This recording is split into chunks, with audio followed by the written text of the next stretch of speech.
Hi guys. So I'm just gonna prop this up so that it's not all binky wobbly. I haven't filmed anything in quite a while, um, primarily because I have not been in the best frame of mind. Um, my depression really spiraled um, end of November, beginning of December, to the point where I could barely make it through a day without completely dissolving in tears. I not only had suicidal ideation, but I had formulated a plan. Um, and it was the weirdest thing because I woke up um, Christmas morning, and I know Lee and I had this conversation.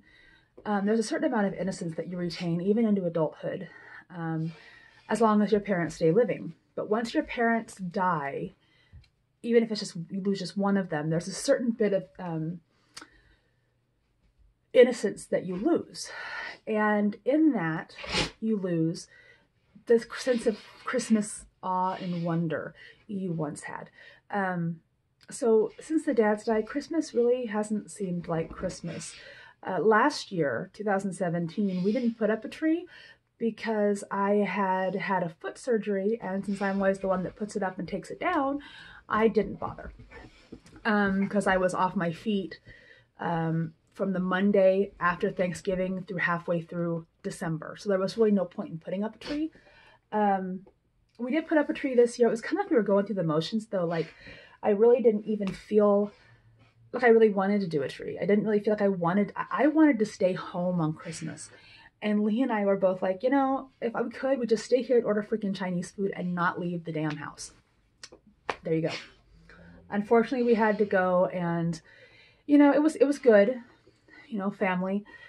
But for me, being this intense homebody that I am, hold on, I gotta stop a dog from chewing. Stop. This being this intense homebody that I am, it's just hard for me to leave the house. Like I have to go to work, and I tell myself every day I have to go to the gym. I tell myself I have to do these certain things, but at the end of the day, I don't want to do any of them. I just want to stay home, sitting on the couch watching TV. But the day after Christmas, I woke up. I expected the same thing, the same darkness, bleakness, I guess. But it was gone. Does that mean my depression is completely gone? No. Um, I'm still have my moments, but rather than planning and knowing how and when I'm going to end things, it's more of a life would be better if, or the world would be better if.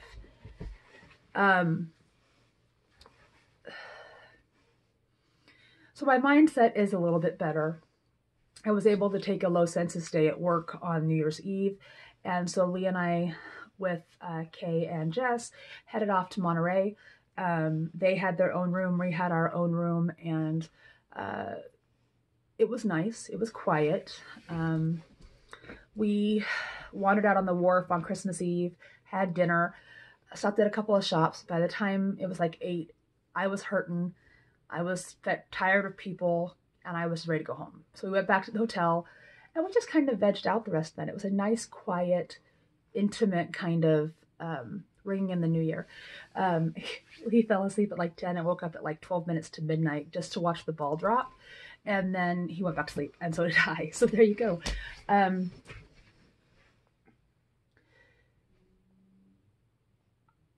For Christmas, I got my great niece and great nephew gift certificates to a place called Pottery Magic here in Modesto. It's a place where they have all these beautiful ceramic pieces and you paint them. I don't happen to have anything in here just now that I have painted, but trust me when I say there's a ton of it in my house because I have developed an unhealthy addiction to pottery magic. So I got them these gift certificates, and last weekend on Saturday, I met my niece there, I met my sister-in-law there, I met the kids, and we painted, and there were some pictures taken. Now I know mentally that I've gained a shit ton of weight. Like none of my clothes fit. I had to go buy like almost $400 worth of scrubs, just so I had stuff to cover my fat ass. So I'm not uncomfortable and feel like fat guy in a little coat. And I guess a part of my brain realized just how much I had gained. But I kept telling myself, you know, I'm so far from where I began. It's okay. Da da da da da. But my pill count, my medicine count has gone through the roof again. I'm back on blood pressure medication. I'm back on diuretics. I have to take a potassium supplement because I'm on the diuretic. I mean, it just doesn't, you know, these are things that, though my weight is, I'm so far from where I was, it's not appropriate. I should not be back on the medication. And so these pictures were taken while we were painting. And I happened to see, look at the picture. Now, my niece and sister-in-law both had bariatric surgery in the last year and a half or so, and they are where I was in that first year. And I look at the picture of myself and I look at them and I'm just disgusted. So I got on the scale. I got on the scale the next day and was disturbed to find what I weigh. Now, to give you an idea, when I decided to have bariatric surgery, I weighed 367 pounds. When I had my surgery, I weighed 354. At my lowest, when I was, you know, as close to goal as I got, I was at 174. I was in Wonderland. It was amazing. Okay. In the last year, I have gained 100 pounds. Well, about 80, because I slowly started gaining it at the end of 2017, very slowly. And then at some point, I want to say probably spring, maybe, my eating habits completely fell apart. Part of it, I think, was depression. Part of it was stress. Part of it was emotional. It was never bored eating. It was, you know, my relationship has problems. We're in that wonderful home, you know, 10-year home stretch where, you know, issues are going to come up, they're going to come up, and we're working on them. Don't get me wrong. We are both dedicated to making it work. But if you're a stress eater and you're an emotional eater, that kind of thing, well, that's going to drive you to stress eat. And I tried everything. Okay, look at this picture when you want to binge eat. Talking to my psychiatrist about medications that may help curb that need to eat. Talking to my, you know, PCPs. All they want to say is go to Overeaters Anonymous. Okay, well, if I had time to do that, or the inclination, because let's face it, homebody, I don't want to go anywhere. So looking at that picture, it didn't just devastate me. It did, let me lie. But it pissed me off. I was so mad. Like, there is no fucking way I did this to myself and I'm going to let myself stay this way. So I couldn't start the no starch diet thing on New Year's Day because I didn't even get home from Monterey until 6, and we'd already eaten all of our meals that day. So I started yesterday. I diminished starch. Did I cut it all out? No. I'm kind of decreasing slowly. So yesterday I didn't have my morning Starbucks, which I've had every morning for the last 6 months. And I rewarded myself with one tiny piece of chocolate. And then didn't snack all morning except for a handful of cashews, I think. And then I had lunch, and unfortunately I had to run to the pharmacy, so I had to get fast food, but I got chicken nuggets from Foster Farms, or sorry, Chicken Barn. And if they're not prefab processed chicken, these are cut from an actual boneless breast, hand breaded and fried. I know because I used to work there. And I know what goes in this food. And so I squeezed off most of the grease and took off most of the breading, and then I ate the coleslaw. So while there was carbs, there wasn't starch. Starch is potato, pasta, bread, rice, peas, corn, desserts, that kind of thing.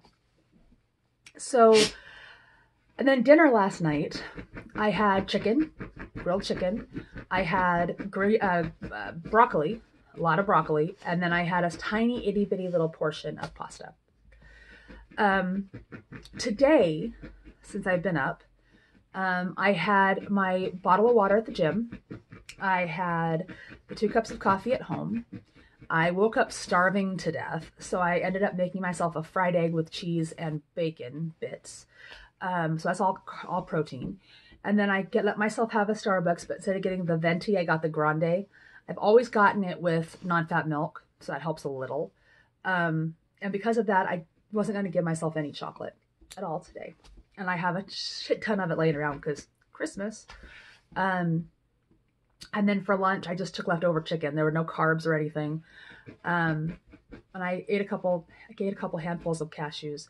And then I had an incident on my lunch break. I received a phone call that kind of annoyed me and made me really mad. It upset me a great deal. So it was a personal call, not work related. So I ended up eating chocolate, but it wasn't the way I used to eat it. I had a couple of little snack pieces. And so I'm still not drinking soda. I haven't had soda since New Year's Day. Instead, I'm drinking little flavor enhancer water packet things. And then tonight it's going to be Sloppy Joe's, Manwich. I'm going to eat at Sans bun, and I'm just going to, stick it on my plate with some cheese and salad. This is my dinner tonight.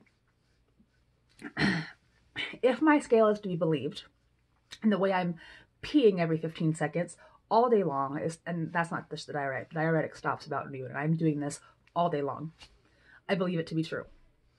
So I'm getting on the scale now, not right when I get up, but after the gym, because by then I've usually used the restroom. I've had a bowel movement or 2 or 4, and then I've got a whole bunch of water in me. And even on the best of circumstances, I will have had some sort of water and I will be dressed. While I am getting on the scale at home butt naked, I got that water in me, and I got on the scale yesterday morning when this started, and I weighed 277. You guys, since I was at my lowest weight, I have gained 103 pounds. Okay. So where I lost a whole person, I gained half a person back, or a whole person back in a year. Unacceptable. I got on the scale this morning and I lost 2 pounds. So now I'm down to 275.